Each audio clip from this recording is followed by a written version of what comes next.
여러분 안녕하세요. 네 번째 운명입니다. 12월 11일 방송을 시작하겠습니다.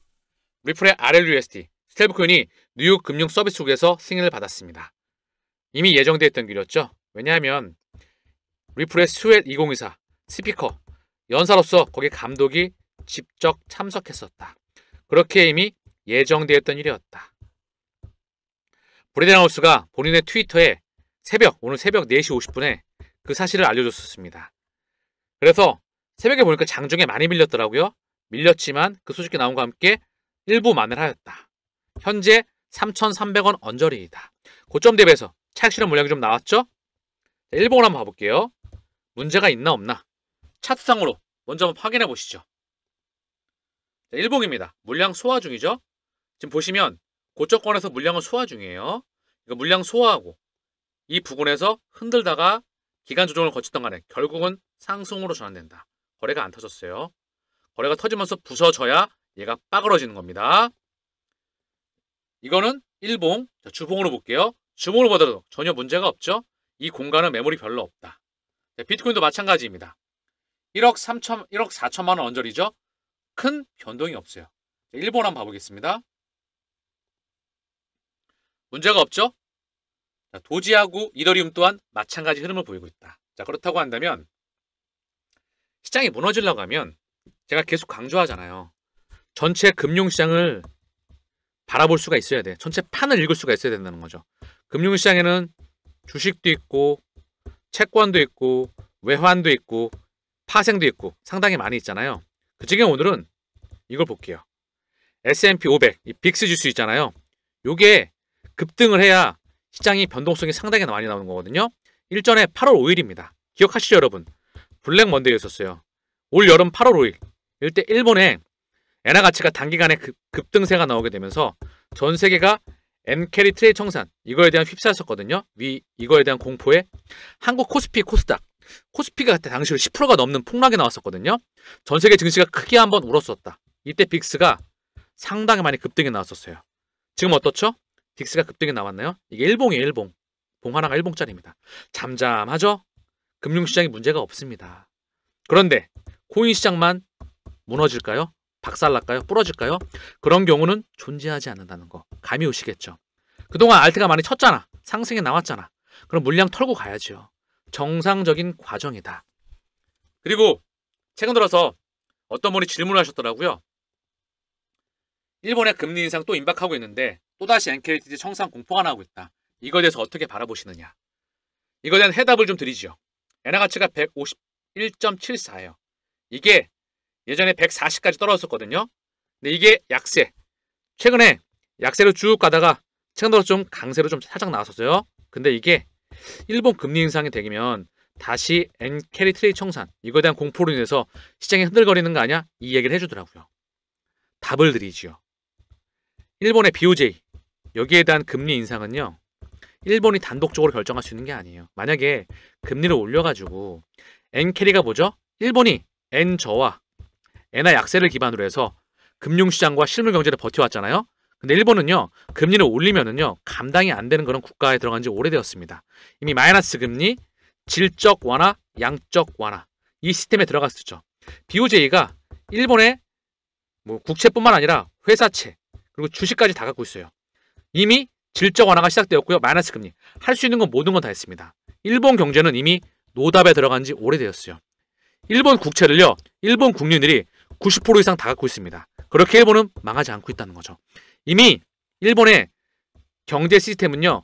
이미 수명이 다 했습니다. 그래서 이 저금리와 엔저를 기반으로 해서 버텨왔는데 금리를 올린다. 이게 엔화 약세니까 여기 있으면 손해를 보니까 밖에 나가가지고 엔화 금리가 낮고 통화 가치가 싸니까 밖에 나가서 엔화를 끌어와서 국제 결제 통화이니까 해외에 투자를 한 거야. 그래서 여기서 환차익과 금리 차익을 보고 있는데 엔화가 금리가 인상되면서 엔화 가치가 올라가게 되면 여기서 청산하고 돌아와야 될 거 아니에요. 그럼 주식이건 채권이건 해외에 들어가 있는 자금들이 다 흔들거릴 거 아닙니까? 어떻게 돼요? 이걸 누가 결정한다? BOJ가 결정하잖아요. 근데 금융시장이 흔들거리면 금융시장의 주인이 일본인가요? 아니죠. 미국과 유럽의 거대 기득권이죠. 걔네가 지금 시장을 컨트롤하고 있는 겁니다. 그럼 뭐죠? BOJ 또한 걔네의 동의하에서 걔네의 사실상 기득권의 동의하에서 금융 생태계를 움직이는 것이다. BOJ는 뭐다? 시장이 받아주는 한도 내에서 금리와 통화 정책을 결정할 것이다. 지금 시장이 빠그러지는 걸 그들이 결코 원하지 않는다. 답이 됐나요? 이렇게 시장을 읽을 수 있어야 시장을 바라볼 수가 있는 겁니다. 자, 그래서 달러의 향방 또한 볼 수가 있어야 돼요. 먼저 미국 국채 금리가 흔들거리지 않았죠. 안정화되고 있어요. 이게 스물스물 내려갈 것이다. 달러의 향방도 예측할 수가 있어야 돼요. 달러가 보시면 이 두 번 강세였었어요. 이때는 장기적인 랠리예요. 연준의 금리 인상 국면이었어요. 이때는 경제가 실질적으로 성장을 했던 그 해였었죠. 그래서 장기간 동안 0.25%씩 금리를 올렸다는 거. 그래서 경제 성장이 나오게 되면서 증시와 코인이 랠리를 펼쳤습니다. 장기간에. 이때는 뭐죠? 단기간에 인플레이션. 경제는 받쳐주지 않았어요. 실물 경제는 경제 성장률이 멈춰져 있었죠. 그러나 코로나 팬데믹과 우크라이나 전쟁으로 인해서 물가가 급등하게 되면서 연준이 0.25%를 넘어서 0.5%를 넘어서 0.75 자이언트 스텝이었죠. 그래서 이때 달러 강력했으면 어떻게 됐었죠? 증시와 코인이 박살났었다. 지금은 뭘까요? 달러가 강세 국면이죠. 달러가 계속 강으로 가면은요, 미국 경제 펀더멘탈이 죽습니다. 미국이 죽으면 전 세계도 죽어버려요. 그럼 뭐죠? 전 세계 실물 경제와 금융시장의 주인장들이 달러를 스물스물 약으로 만들 것이다. 금리 또한 스물스물 약으로 만들 것이다. 그러면서 부채와 버블을 계속 끌어안으면서 시장을 키우는 작업에 들어가게 될 것이다. 이거를 예측할 수 있어야 시장을 읽을 수가 있습니다. 시장이 부러진다 안 부러진다? 아직 한참 많이 남았다. 이거는 베끼지도 못해요. 일부 유튜버들이 베끼지도 못한다. 내공이 있어야 설명할 수가 있는 거거든. 금융시장을 10년 이상, 15년 이상 하루에 10시간씩 바라봐 왔었기 때문에 압도적인 R&D에 의해서 여러분들에게 길을 제시할 수가 있다는 거. 유튜브들이 왜 제 방송을 컨닝할까요? 왜 그럴까요? 자, 골프로 예를 좀 들어볼게요, 여러분. 자, 골프도 1위가 있고 프로가 있잖아요. 근데 잘 모르는 사람들이 얘네가 잘 치는 걸 몰라. 근데 좀 치는 애들은, 좀 쳤던 애들은 얘네가 얼마나 잘 치는지 안다는 거죠. 저는 대한민국의 모든 사람들이 내 방송을 알기를 원해. 그래야 대한민국의 금융 강국이 되니까. 지금 이 시스템 또한 시장을 정확히 읽었다. 시장이 빠그러지지 않는 상태에서 시장을 돌려나간다. 아시겠죠? 시장을 읽을 수가 있어야 돈을 벌 수가 있는 겁니다. 첫 번째 원칙입니다. 자, 코인 시장 이슈를 좀 정리해 볼게요. 비트코인 로비 단체 CEO가 내년 G7 브릭스 국가 중에서 한 개국이 비트코인을 전략적인 준비자산화할 것이다. 비트코인을 준비자산으로 채택할 거야. G7과 브릭스에서. 한 번 더. 앤서니 스카이무치. 이분은요, 미국 해치펀드의 스카이브리지의 캐피털의 CEO입니다. 미국 해치펀드 CEO가 중국이 2025년도 비트코인을 전략적인 준비자산으로 채택할 것이다. 자, 이미 창펑자오가 비트코인 메나 컨퍼런스에서 중국이 비트코인을 전략적인 준비자산으로 도입할 것이다. 한 번 더 해치캐피털의 CEO가 중국이 비트코인을 준비자산으로 채택할 것이다. 러시아 의원이 국가 차원의 비트코인 비축을 제안하였습니다. 러시아 또한 비트코인 준비자산. 캐나다 밴쿠버 시장이 시의회에 비트코인 준비금 도입을 재차 촉구하고 있습니다. 경제학자가, 이분은 단순한 경제학자가 아니에요. 제레미 시걸이라고 하는 투자의 그루 중 한 명입니다. 이전 와튼 스쿨의 그런 경제학서였죠. 현재는 위즈덤 트리의 수석 이코노미스트예요. 이분이 다수 국가가 비트코인으로 달러 보유고를 대체하게 될 것이다. 미국 달러의 최대 위협은 브릭스, 신흥국이 아니고 비트코인이다. 이 말의 의미는, 진정한 의미는 뭘까요? 통화 가치가 변하고 있다는 것이다. 거대 파동이 일어나고 있다. 제가 일전에 이 표를 말씀드렸잖아요. 제가 직접 만든 자료입니다. 보시면 비트코인 준비자산, 미국에서, 유럽에서, 중국으로 전 세계로 확장한다. 그리고 금융기관들이 들어오죠. 전 세계 금융기관들이 이쪽으로 파동을 그리면서 파동이 확장되어 나간다. 상장기업들이 들어온다.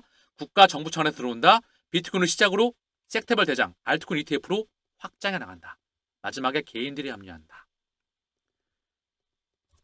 실물자산의 값어치가 주식, 채권, 부동산, 환, 원자재, 파생이 블록체인, 이걸 통해서 DLT, 분산원장망으로 이동해 가고 있습니다. 이걸 와튼 스쿨 전 교수인 제레미 시걸과 이 사람이 투자의 구루예요. 왜냐하면 지난 100여 년 넘는 시간 동안 주식 투자에 대가로 불렸던 사람이거든요. 제레미 시걸.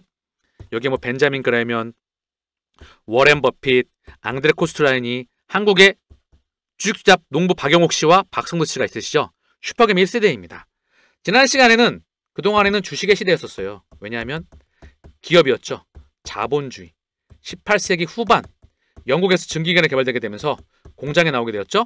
대량 생산이 가능해집니다. 이를 통해서 자본가, 부르주아 노동자, 프롤레타리아가 탄생하게 되었죠.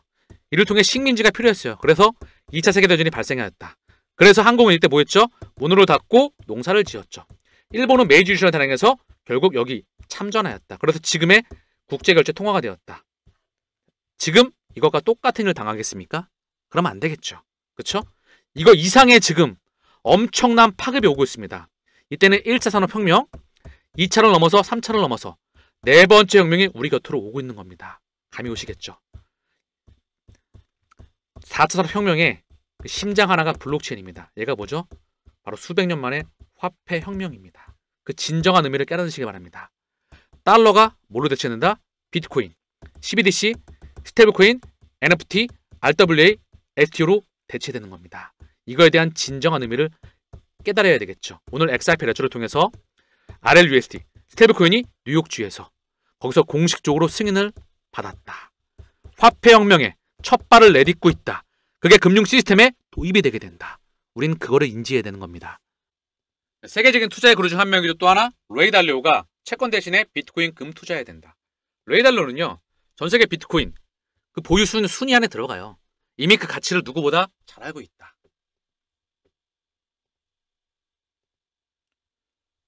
트럼프 차남이 비트코인 100만 달러 돌파를 확신한다.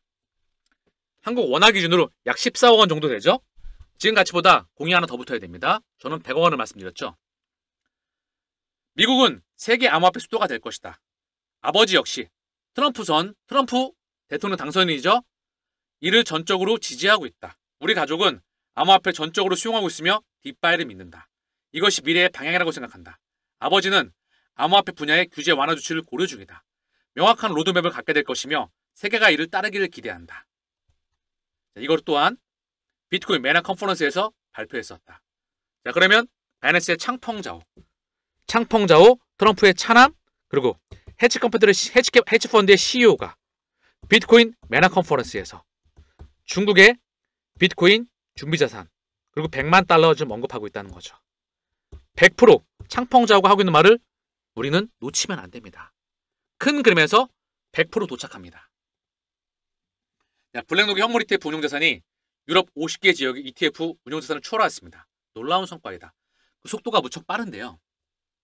이 ETF는 출시 228일 만에 500억 달러 돌파하면서 역대 ETF 중 최단 기간 안에 이를 달성하였다. ETF를 통해서 자금이 미친 듯이 자금을 쏘고 있습니다. 자, 보면은요. 미국 이더리움 현물 ETF에서 4,300억 원이 순유입되었다. 12거래일 연속. 자, 비트코인도 9거래일째 순유입세 6,254억 원. 자, 보면 격차가 많이 줄었어요. 이더리움이 4,300억 원, 비트코인이 6,254억 원. 이 중심의 쩐주가 누구죠? 블랙락입니다. 감이 오시겠죠?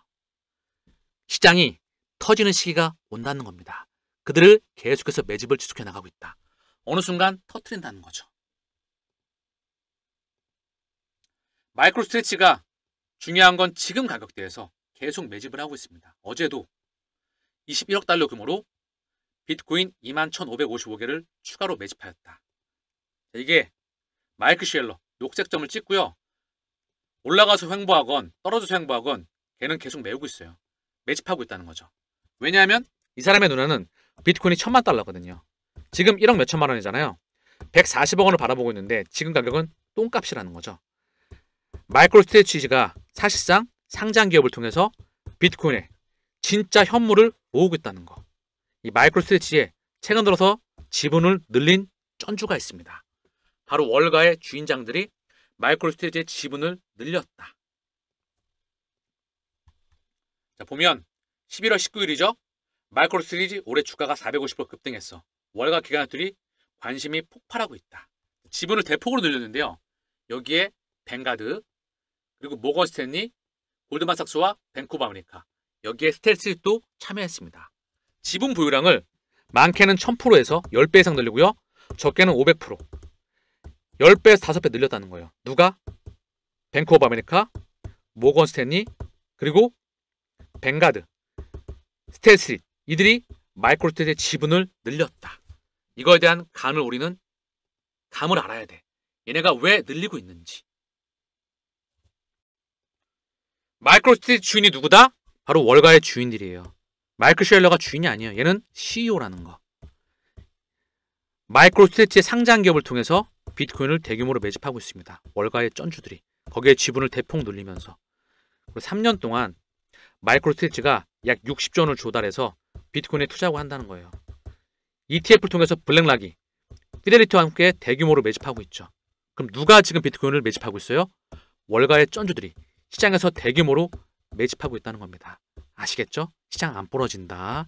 이거를 본인이 확신해야 된다. 내가 아무리 설명해도 이 구도를 못 그리면 결국 호구로 전략하는 거겠죠.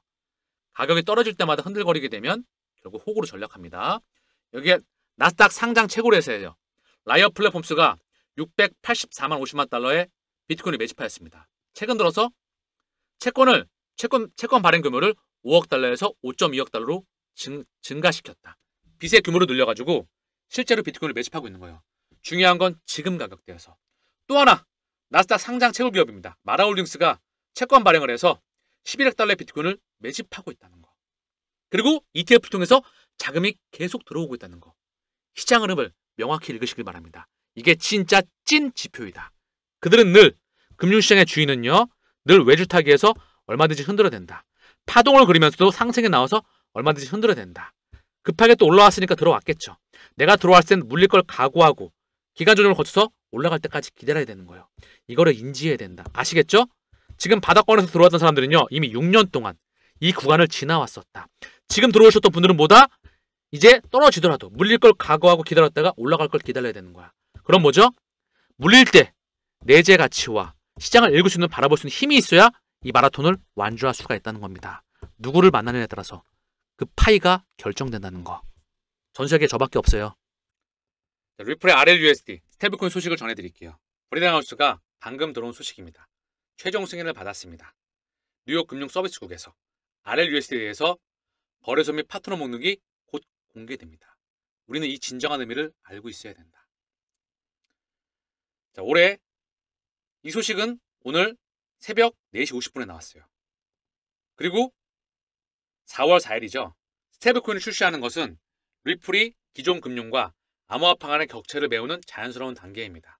우리는 수년간의 경험, 주제적인 발자취, 강력한 대체 대조표, 거의 글로벌한 지급 범위를 갖춘 네트워크를 갖추고 있어서 XRP와 스테이블코인을 함께 사용하여서 최고의 암호화폐 지원 결제를 제공합니다.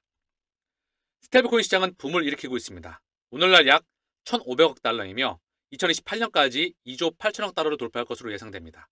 신뢰, 안정성, 유용성에 대한 명확한 수요가 있습니다.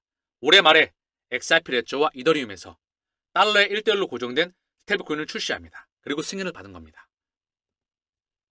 리플의 CTO 데이빗 슈왈츠가 XRP 레저의 고품질 USD, RLUSD 스테이블코인은 분산형 거래소와 발행된 통화, 자동 브릿지, XRP를 기본 통으로 사용하여서 다른 자산 간의 거래를 원활하게 한다. AMM, 자동화 마켓 메이커와 같은 기능을 갖추고 있어서 사용자와 개발자에게 획기적인 변화를 가져올 것이다. 리플 CTO가 이런 말을 했었죠. 스테이블코인의 출시는 게임 체인저이다. 자, 그리고 여기 리플의 홈페이지에 국경 간 지불, 커스터디, 스테이블코인을 얘기해주고 있죠. 스테이블코인을 보게 되면 이더리움과 XRP 레트에서 시작을 하게 됩니다. 최근 들어서 카르노의 창시자 찰스 호스킨슨이 리플 스테이블의 RLUSD 도입을 검토하고 있다. 카르노 생태계 리플 RLUSD 이게 얘기가 되고 있고요. 저스틴 선이 트루 네트워크에서 리플의 RLUSD 지원을 시사하고 있다. 그래서 XRP 레저와 이더리움에서 다른 생태계로 확장해 나간다. 이는 일전입니다. 과거에 11월 달이죠? 얼마 안 됐어요. 프랑스의 넘버 3, 넘버 4 되는 금융권이에요. 소시에테 제네의 자회사 리플 XRP 레저에서 유로 스테이블코인을 발행할 계획을 가지고 있다. 여기는 그 전에 솔라나, 먼저 이더리움, 솔라나, 그 다음 XRP 레저였었다. 서클은요, 다시 한번 USDC를 발행하는데 16개의 체인에서 발행합니다. 이 중 절반 이상이 알고랜드, 아비트럼, 아발란체, 베이스, 셀로, 이더리움, 헤다라, 니어, 노블, 폴카닷, 폴리곤, 솔라나, 스텔라, 수이, GK싱크 이 중 절반 이상이 보시면 스텔라도 포함되어 있죠? 절반 이상이 이더리움 ERC 기반이다. 뭐냐 하면은요, USDC를 발행하는데 섹테벌 대장 코인들이 많은 블록체인사들이 여기 합류한 거예요. USDC를 발행하는데 스텔라도 들어가 있잖아요. 뭐 알고랜드 들어가 있고 많은 블록체인사들이 포함되어 있다. 리플의 RLUSD도 XRP 레저와 이더리움 시작으로 해서 현재 까르다노, 트론이 언급되고 있죠. 확장해 나간다. 프랑스 넘버 3, 넘버 4 금융권의 소시에테리네 자회사에서 유로 스테이블코인을 발행하는데 이더리움을 시작으로 해서 솔라나, XRP 레저가 거기에 편입되었다. 이 말의 의미를 다시 한번 새겨보시죠. 이게 뭘 뜻한다? 리플의 진정한 RLUSD, 이거 출시의 진정한 의미입니다. 우리가 방금 전에 확인했던 사항을 제가 요약 정리한 거예요. 서클은 USDC는 16개 플랫폼이었죠. 그중 절반 이상이 이더리움 ERC 기반이었다. 리플의 RLUSD는 XRP 레저 이더리움을 시작으로 해서 트론, 까르다노 생태까지 언급되고 있었죠.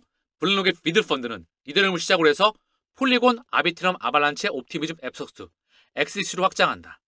좀 전에 보셨던 소시에테 제너럴, 거기 유로 스테이블코인은 이더리움, 솔라나, XRP 레저로 확장한다. 테더는 원투퍼츠가 이더리움과 트론입니다. 최근에 트론이 오랜 시간 동안 1을 차지했는데 이더리움이 제꼈어요. 그래서 제가 말씀을 드리는 거죠. 뭐다? 스테이블코인. 이게 뭐죠? 새로운 돈입니다. CBDC와 스테이블코인은요, 새로운 돈이에요. 우리가 1,000원짜리, 만원짜리, 5만원짜리, 달러, 유로, 엔, 파운드 위안화가 CBDC와 스테이블코인으로 바꾸는 겁니다. 누가? 그들이. CBDC에는 뭐가 있다? 도매용 CBDC, 거액결제용 CBDC와 이게 국경과 결제를 직접 담당하고요. 거액결제용, 소매용 CBDC, 소매용 CBDC로 나뉘게 된다. 그리고 스테이블코인, 얘네가 바로 돈의 주역들입니다. 그런데 이게 어디서 발행된다? XRP 레저를 통해서 바로 CBDC와 스테이블코인과 NFT와 RWA와 우리가 투자한 토큰들이 발행되는 겁니다. 감이 오시겠죠? 일명 뭐다? 디지털 화폐 인쇄기기이다. 우리는 수백 년 만에 화폐 혁명에 투자하고 있습니다. 그렇다고 한다면 가치가 있는 모든 것들을 토큰화 시키고 있잖아요. 이 토큰화된 물질을 RWA라고 합니다. 그쵸? 여기에 블록체인들이 있죠. 좀 전에 확인했던 USDC는 이더리움 ERC 기반이 이더리움 기반 토큰 발행 표준이에요. 요거 기반이 절반 이상이었다. 그쵸? 여기 블록체인들의 대장애들이 시장 파일을 얼마나 키우는지, 과연 여기서 XRP 레저가 몇 프로의 파일을 가져오는지. 1등은 XRP 레저예요. 이미 결정난 거야. 설계도는 이미 정해져 있어요. 왜 그러냐면 이 망의 혈관에 이 동맥과 정맥과 모세혈관의 주인을 바로 리플로 정했기 때문이에요. 그래서 달러와 유로화의 주인장들이 리플을 만든 겁니다. 2008년도에 비트코인이 나오게 되었죠. 사토시를 뻥카를 치고 말입니다. 이거에 대한 원장, 블록체인 DLT에 대한 원장을 이미 리플의 현 CTO 데이빗 슈왈츠가 다 가지고 있었어요. 이 특허를 말입니다. 1980년대부터 2008년도의 모습을 드러냈던 겁니다. 이미 이들은 통화 시스템이 끝날 걸 이미 다 알고 있어. 2008년도에 제로금리와 함께 세 차례 양적을 하잖아요. 양적 완화. 그리고 비트코인이 나오게 됐잖아요. 2008년도에. 2012년도에 리플이 탄생을 했죠. 그쵸? 2015년도에 이더리움. 비탈리프 때는 개발자. 쩐주는 누구예요? 달러와 유로화의 주인장. 그리고 섹터별 대장 코인들이 모습을 드러냈잖아요. 이거를 지도를 그릴 수 있어야 돼. 지금 이런 시스템은 제가 전 세계에서 유일한다는 겁니다. 아시겠죠? 과거의 통화 시스템과 주식시장을 통해서 오랜 시간 동안 금융시장을 관찰해 왔고요. 통화 시스템을 이해했고요. 산업에 대한 역사와 함께 반도체, 조선, 철강, 석유화학, 자동차, 자동차 부품, 디스플레이, 가전, 유무선 통신기기, 건설기기, 해운철강, 이 산업에 대한 원리를 알아야 되고요. 이거 현상을 과거를 이해했고 현재를 이해했기 때문에 새로운 통화 시스템과 함께 블록체인과 함께 다시 한번 4차 산업의 기술들을 이해하는 겁니다. 5G, 6G, 7G로 전 세계 지구망을 묶여요. 이걸 지배자는 결정됐어요. 어디다? 스타링크이다. 이미 선점이 끝났습니다. 5G으로 다 새 지구를 묶어버립니다. 여기에 사물들이 있을 거 아닙니까? 그쵸? 이 모든 것들을 통신망으로 묶어버려. 얘를 IoT라고 하죠. 사물 인터넷. 이걸 저장시킵니다. 어디에다가? 클라우드. 여기서 막대한 데이터가 발생하잖아요. 그쵸? 이걸 빅데이터라고 합니다. 이걸 먹이려 해서 바로 AI가 폭발적으로 증가하고 있죠. 또 한 축에 뭐가 있어요? 바로 지금 AR과 증강현실과 VR, 가상현실과 함께 메타버스로 확장해 나가죠. 이걸 인프라로 해서 뭐가 나온다? 블록체인이 오는 겁니다. 블록체인 망으로 해서 결국 메타버스로 확장해 나가는 그 기준점에 있다. 여기에 자율주행차, 로봇, 그리고 3D 프린터, 그리고 우주로 확장해 나가는 그 시기에 있는 겁니다. 블록체인이보다 새로운 수백 년 만에 돈의 혁명에 바로 인쇄기기 설계도가 이놈입니다. 거기서 대장이 뭐다? XRP 레저이다. 이걸 설명할 수 있어야 된다. 그러나 존재하지 못한다는 거. 그래서 대한민국 경제 지면지 1면에 얼마 전에 나왔습니다. 스테이블코인 거래 신고 의무화한다. 국경 간 거래 신고 의무화한다. 스테이블코인의 공습, 내년 외국환 규제 대상에 포함한다. 스테이블코인 혁명이 불어닥치고 있는 겁니다. 바로 오늘 새벽에 리플의 RLUSD 그 출시 승인의 의미를, 진정한 의미를 우리는 깨달아야 된다. 지금 시간이 오후 5시 24분이에요. XRP 가격이 3,300원입니다. 전 세계 상장 기업들, 지구의 상장 기업들이 엄청나게 많을 거 아닙니까? 그쵸? 여기에 고작 0.01% 비중만이 비트코인을 재무제표에 편입했어요.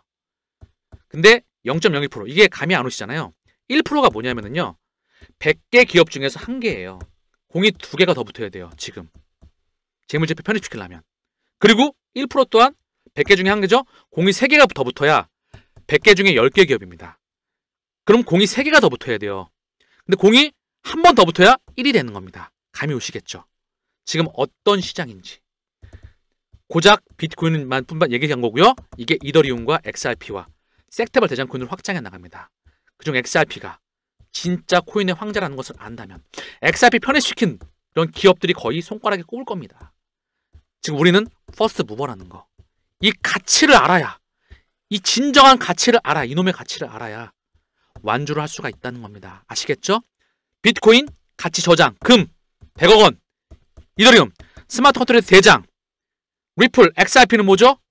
국경간 결제 혈관의 대장. 여기에 섹터별 대장 코인들의 명확한 특장점을 알고 있어야 이 전체 시장을 집어삼켜 먹을 수가 있는 겁니다. 제 기준으로 조 단위의 부자가 탄생합니다. 1000억대 부자는 미친듯이 탄생하게 됐죠. 이 마라톤을 완주한다는 말입니다.